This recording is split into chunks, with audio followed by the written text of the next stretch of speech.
Guys, trip to Mindoro naman kami. At ito nga, nagabihan naman kami papuntang Batangas Port. Pero syempre, patungo pa rin kami doon sa Batangas para sasakay ng Roro. Ito nga, sa sobrang tagal ng biyahe namin, kaya nagabihan at dumaan na rin kami dito sa Starbucks para magmerienda o magkape. Ayan guys, nag-order na si Insan ng aming iinumin. Tinanong ako kung ano ang gusto ko. Yung white hot chocolate na lang para medyo mainit-init. Kasi nga, ang lamig sa loob ng sasakyan. Kaya white hot chocolate na lang ang pina-order ko. At ayan nga guys, pinicturan pa namin.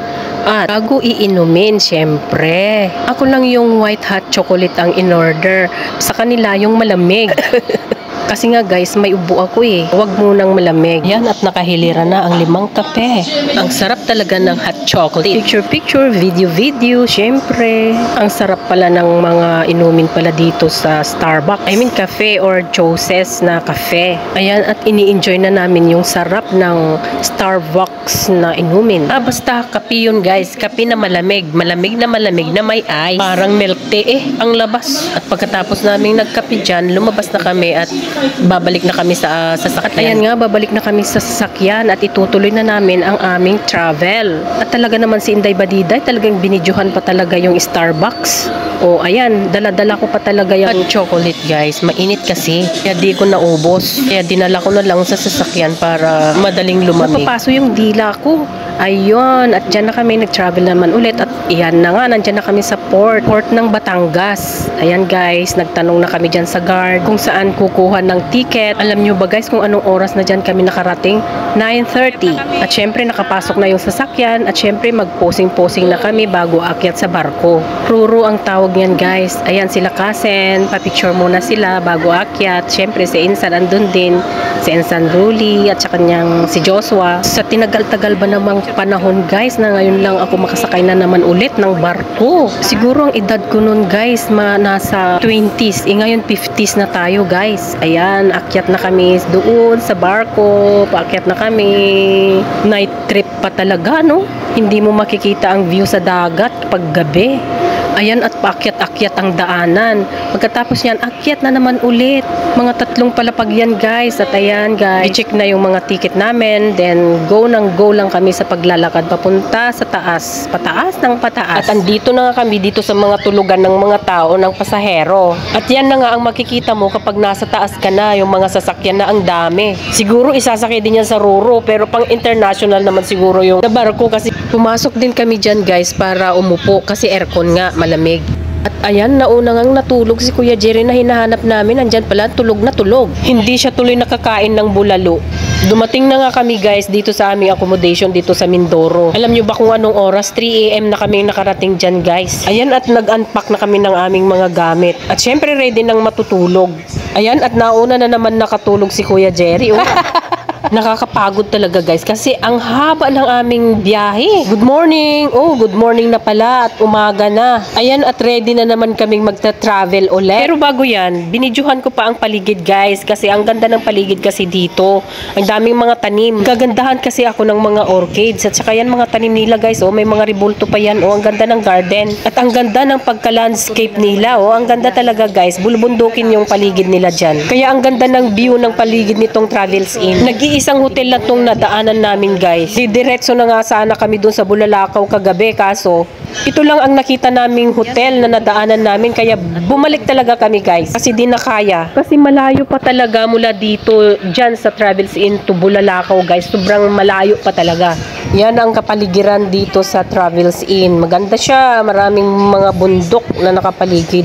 Nag-usap-usap muna sila Insan sa mga staff dito sa Travels Inn kasi nga aalis na kami at magpapaalam na kami sa kanila dahil bibiyahin na naman kami ng mahaba kasi nga malayo pa daw mula dito sa Travels Inn. At ayan na nga guys, sumakay na ulit kami sa sasakyan at ito na ang daanan. Paliko-liko na zigzag road na parang papuntang Baguio. Mas sobra pang ang daanan dito kasi ang daming paliko-liko talaga. Halos ilang oras na kaming liko ng liko. Oo, paliko-liko talaga. Ayan oh, liko-liko talaga. Tsaka nakakahilo na. At ang bilis pa naman magpatakbo itong si Pamangkin. Kahit sa pagliko ay mabilis din. Kaya panay ako ng dasal. Sobrang layo ng Bulalakaw, I mean. At saka doon sa Puerto Galera, ang layo na naman. Dulo at sa dulo. Wala nang katapusan na road trip ito guys. Pero ang gaganda ng mga views. Nag-enjoy ako. At sa wakas, nakarating din kami dito sa Bulalakaw, dito sa resort na ito. Ayan ang makikita mong bungad dyan guys. O, diba? Ang ganda, pababa. At ito na nga yung restaurant na kakainan namin sana. Kaso nga lang, ang sabi ng staff, doon daw kami sa baba, mas maganda daw doon. Pero dito kami nag-order ng kakainin namin. Tingnan nyo guys, ang ganda ng paligid dito. Ang ganda talaga, breathtaking talaga guys. Ang ganda ng view. Makikita nyo naman kung gaano kaganda tong view na dito. Kaso nga lang, sobrang layo tong lugar na to. Ay nako, nakakapagod as in. Pero pagdating namin dito guys, kunti lang yung mga tao na nandito. Kasi nga sobrang layo kasi. Pero kung gustuhin mo talaga na pupuntahan dito, mag-i-enjoy ka din dahil napakaganda ng lugar na ito. Ayan na at nag-order na sila insan ng aming lunch. Pero hindi kami dyan kumain guys. Doon daw kami sa baba kakain, doon sa malapit sa dagat. Okay naman sana dito, kaso syempre gusto rin namin makita doon sa baba. Para naman makita namin ang view doon. At bumaba na nga kami guys. Di ko na na-videoan yung pagbaba namin guys. Kasi nga, nag-live ako yun pagbaba namin. Biyahe na naman ulit. Ito, matarik yung daan. At syempre may patag din. At ito, tuloy-tuloy na naman yung road trip namin. After ng Bulalakaw guys, diretso na naman kami papuntang Puerto Galera. Ayan guys, ang daanan. Super tarik talaga ang tarik. Pero napakaganda ang view. Tignan nyo guys, ang ganda. Yan guys, nasiraan na sasakyan. Tuloy-tuloy lang yung biyahe namin pababa ng pababa guys. Tingnan nyo yan. Pababa kami ng pababa yan. Ang layo talaga. At ito na nga, finally, nakarating na kami dito sa Dorothy Hotel. Gabi na naman ulit kami nakarating dito guys. Ayan, at nandito na kami sa hotel, sa loob ng room. Napakalamig guys dito at ang ganda ng aming higaan. Maluluwang itong mga bed namin. Mapapasarap naman tayo ng tulog nito dito guys. Kasi pagod at syempre malamig ang kwarto. At ayan, si Inday Badiday nahiga na rin. Nako, napagod si Inday Badiday.